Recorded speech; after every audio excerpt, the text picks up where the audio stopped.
Greetings, YouTube. Normally, I would wait until a level up event to make this kind of video. But you see, it's finals week at Oklahoma State University, and all final grades are due in the next week, as well as final exams. So your boy, who still does YouTube, which feels like a full-time job, I get it, but it's still my quote-unquote side hustle, fun hobby, use most of the money to pour back into my channel and travel to meet subscribers channel. So, right now, as it stands, this is like 1 a.m. I don't know why I'm recording this at 1 a.m. I clearly am addicted to bad decisions. But we still got arena wins going on. And who knows? Maybe I'm going to wake up and the level up event is going to happen. But I don't have time to record this in the morning, so it's now or never.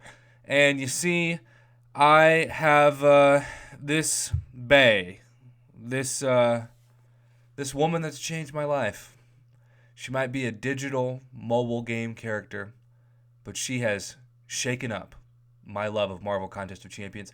You see, I had people tell me when I got her that she was too hard to figure out, but somehow, because I always was this defensive parry player that never intercepted, never took chances because I didn't want to risk getting wrecked and having to use potions and revives and units because I was super conservative and back then really didn't spend any money on the game, and so I couldn't afford to lose revives.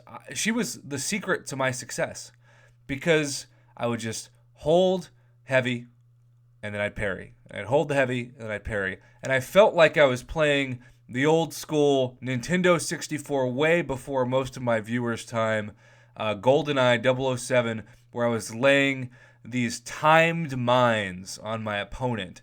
And the more I held the heavy and the more that those mine charges got built up, the bigger the detonation would be once that detonation occurred. And I still, to this day, love Quake. She's my second favorite champion to play, but if I'm being honest, Omega Red is my favorite, and I've become a lot better at playing him because I use him for everything.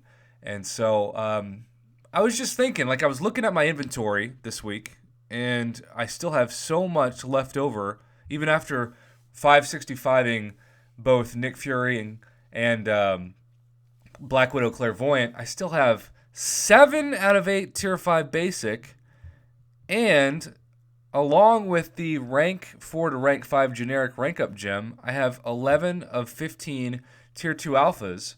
So I'd still have enough to take a 5-star to rank 4, like let's say I got Aegon, right?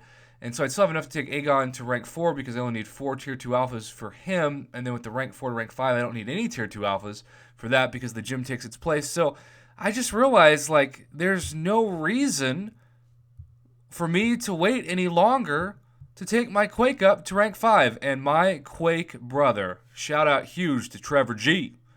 I'm only saying Trevor G, Trevor, because I always mispronounce your name, I feel like. But he and I have been Quakers for a long time.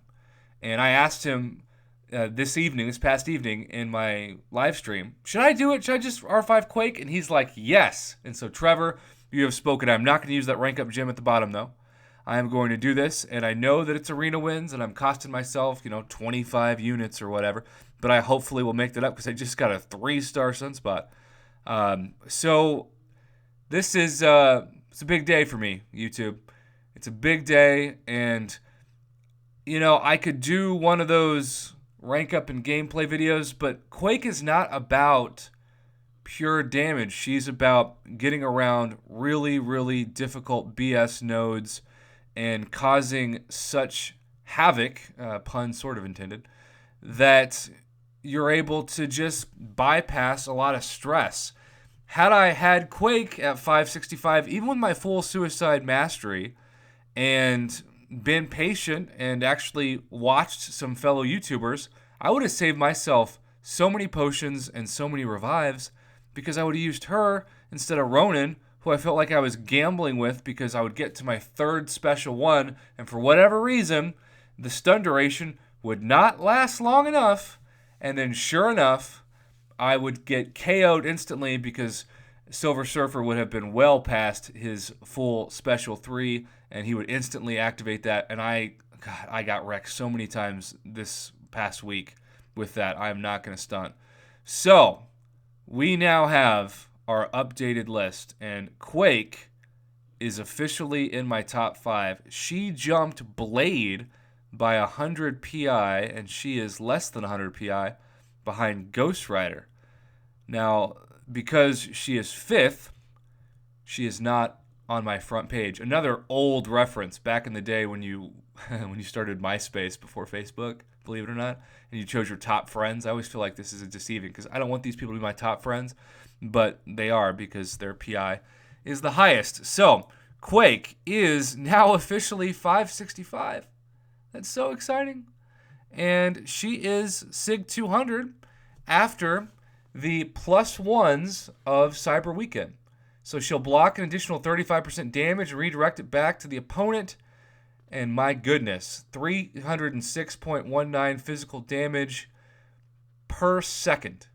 So, yeah. Would you like to see some 565 SIG 200 gameplay? I'm not sure if you would or not. This video is already at 6 minutes. Yeah, I could go to 10, but I'm just not that kind of channel. It's not, not that there's anything wrong with that. If YouTube's your full-time job, if it was my full-time job, I'd probably make a lot longer videos most of the time, but I like 3 to 4 minute crystal openings and commentaries and just videos that, don't spend as much time. But every once in a while, of course, if I'm reviewing like a Black ISO store, featured store, or some special offer, I'll go longer. But in this case, I just think the rank up is enough. It was time.